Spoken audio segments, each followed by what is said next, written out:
जैसे अब जो बच्चे हैं बिल्कुल। उनमें जो डिप्रेशन अगर है तो उनके सिम्टम्स समझना वो थोड़ा सा मुश्किल रहता होगा, देखिए हाँ, क्योंकि वो डिप्रेशन के उस रूप में उभर कर नहीं आते होंगे। बिल्कुल आप बिल्कुल तो बहुत वो ही आप बताएंगे अच्छा। थोड़ा कि बच्चों में कैसे जज करें कि हाँ ये बच्चा स्ट्रेस में है, ये डिप्रेशन में है। देखिए बहुत ही अच्छा क्वेश्चन या प्रश्न है ये कि सिम्टम्स ऑफ डिप्रेशन क्या है, और क्या सिम्टम्स ऑफ डिप्रेशन या डिप्रेशन के जो लक्षण हैं क्या वो जो बड़ों में होते हैं और बच्चों में एक ही जैसे होते हैं? बिल्कुल बिल्कुल। क्या बच्चा आके हमें वही बोलेगा जो बड़ा आके बोलता है?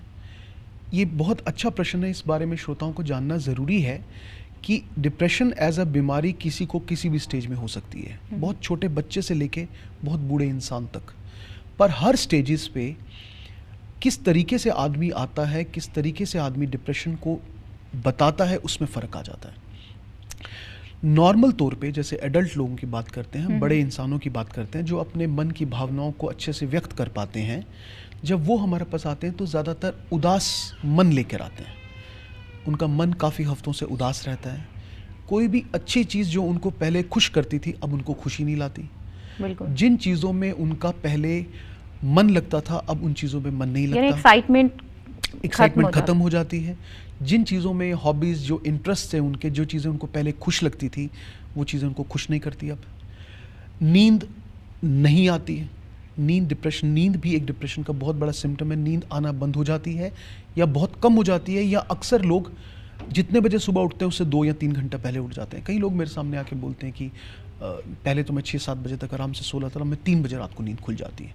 इसको हम अर्ली मॉर्निंग अवेकनिंग भी बोलते हैं, या सुबह के समय उठ जाना, बहुत जल्दी सुबह के समय उठ जाना और उस समय बहुत उदास महसूस करना, भूख ना लगना या भूख बहुत लगना, वज़न एकदम से बहुत गिर जाना या एकदम से बहुत बढ़ जाना,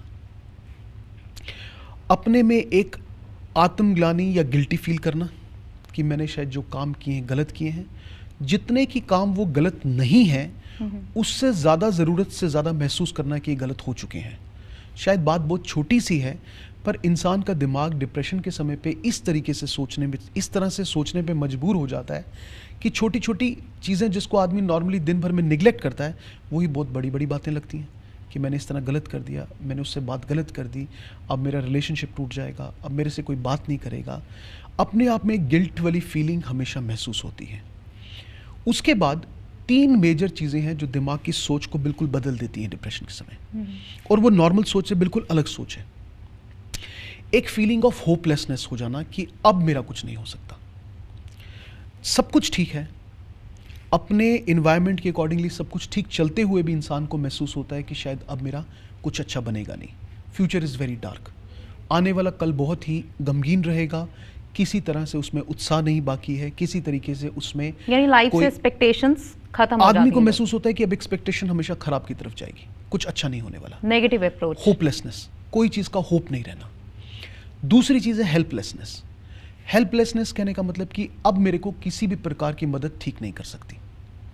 इसीलिए कई बार लोग डिप्रेशन में डॉक्टर के पास आना भी नहीं चाहते कि उनको महसूस होता है कि अब डिप्रेशन, अब वो तो समझ नहीं पाता कि डिप्रेशन एक स्थिति है, एक बीमारी है। बिल्कुल। वो ये समझता है कि डिप्रेशन में डॉक्टर क्या कर लेगा, ये तो मेरी बनाई हुई गलती है, मैंने गलतियाँ की हैं पास्ट में, मेरी पहले की मतलब कुछ साल पहले जो मैंने गलतियाँ की उसका नतीजा है ये, अब इसमें डॉक्टर क्या करेगा, इसमें दवाई क्या करेगी।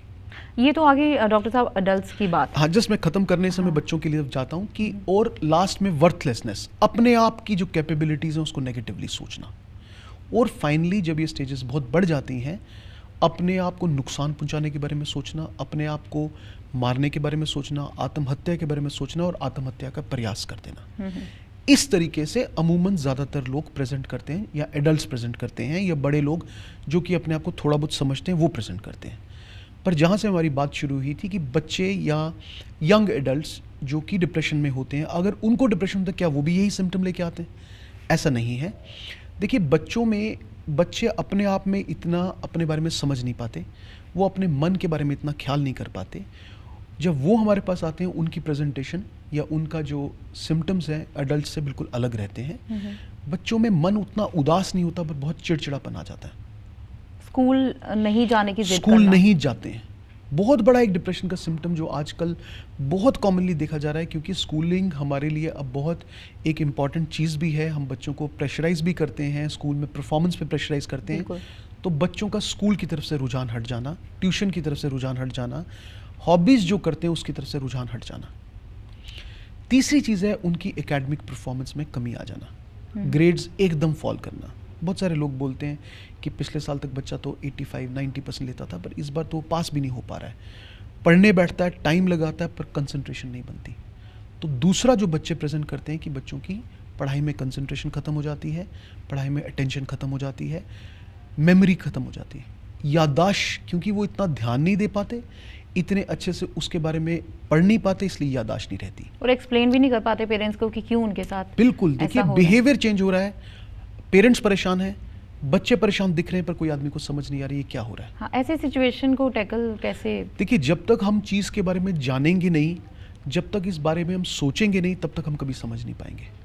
बच्चा पिछले 2-3 महीने से बड़ा परेशान है, स्कूल नहीं जा रहा है, चिड़चिड़ापन है, कभी कभी अपनी माँ को आराम से बैठ के बोलता है कि माँ मुझे कुछ अच्छा नहीं लगता है, मेरा कुछ करने का मन नहीं करता, दोस्तों से मिलने का मन नहीं करता, मैं जब दोस्तों के पास जाता हूँ तो मुझे अपने आप में हीन भावना महसूस होती है, इन्फीरियर फीलिंग आती है, मुझे ऐसा महसूस होता है कि जैसे लोग मेरे पे हंस रहे हैं, मेरे ग्रेड्स को देख के हंसते हैं, टीचर्स मेरी तरफ अच्छा बर्ताव नहीं करते, मेरा जीने का मन नहीं करता, मैं मर जाना चाहता हूँ, या अच्छा होता मैं ज़िंदा ना होता। तो एक काश की एक फीलिंग आती है कि शायद मैं ना होता ज़िंदगी में तो बहुत बेहतरीन होता। सीधा फीलिंग नहीं बता पाते कि ये मेरे को बीमारी है, क्योंकि वो समझ नहीं पाते, तो खासकर छोटे बच्चे। पेरेंट्स को भी एग्जैक्टली देखिए, पेरेंट्स बहुत परेशान हो जाते हैं, वो कभी त्रुटियां स्कूल में देखने की कोशिश करते हैं कि शायद टीचर की कोई परेशानी की बात है, बिल्कुल। कई बार समझने की कोशिश करते हैं क्या इसको किसी फ्रेंड्स ने ऐसा बोल दिया, किसी इसके कोई दोस्त था, उसका वो दोस्ती टूट गई तब ऐसा करना शुरू हो गए। तो पेरेंट्स अपनी जगह पे परेशान है, बच्चे अपनी जगह पे परेशान हैं, और दोनों ही लोग समझ नहीं पा रहे हैं कि इसको एक बायोलॉजिकल या शरीर के अंदर से हार्मोनल प्रॉब्लम है जिसको डिप्रेशन कहते हैं। देखिए, मैं इस बात को बार बार दोहरा रहा हूँ, हार्मोनल, क्योंकि बहुत सारे लोग मैंने ऐसा देखा है कि एक दूसरे को बोलते हैं, बड़े और बच्चे, कि यार तू अपनी विल पावर स्ट्रांग कर, तुम ठीक हो जाओगे। बिल्कुल। बहुत सारे लोग एक दूसरे को ऐसा बोलते हैं, और बोलना भी चाहिए, एक दूसरे को एक एनकरेजमेंट वाली फीलिंग देनी ही चाहिए। बट अगर हम एक तरह से समझें कि डिप्रेशन जो हार्मोन्स हमारे मन को केंद्रित करते हैं, जो हमारे मन का भाव बनाते हैं, जो हमें अच्छा महसूस कराते हैं, अगर उन हार्मोन्स की कमी हो जाए, देखिए ब्रेन में हर चीज़ के हार्मोन्स हैं। मैं अक्सर अपने पेशेंट्स के साथ जब बात करता हूँ, उनको समझाने की कोशिश करता हूँ, हमारे दिमाग में बहुत सारे केमिकल्स हैं। जैसे मैं किसी को देखता हूँ तो ऐसा तो है नहीं कि मेरे दिमाग में कोई शीशा लगा है, ये भी एक हार्मोन चेंजेस है, ये भी एक केमिकल चेंजेस है जो हम देखते हैं। ये छवि हमारे आँख के पर्दे पे पड़ती है, वो केमिकल सिग्नल आगे जाके देता है, और वो दिमाग वो केमिकल सिग्नल को एक इमेज की तरह देखता है।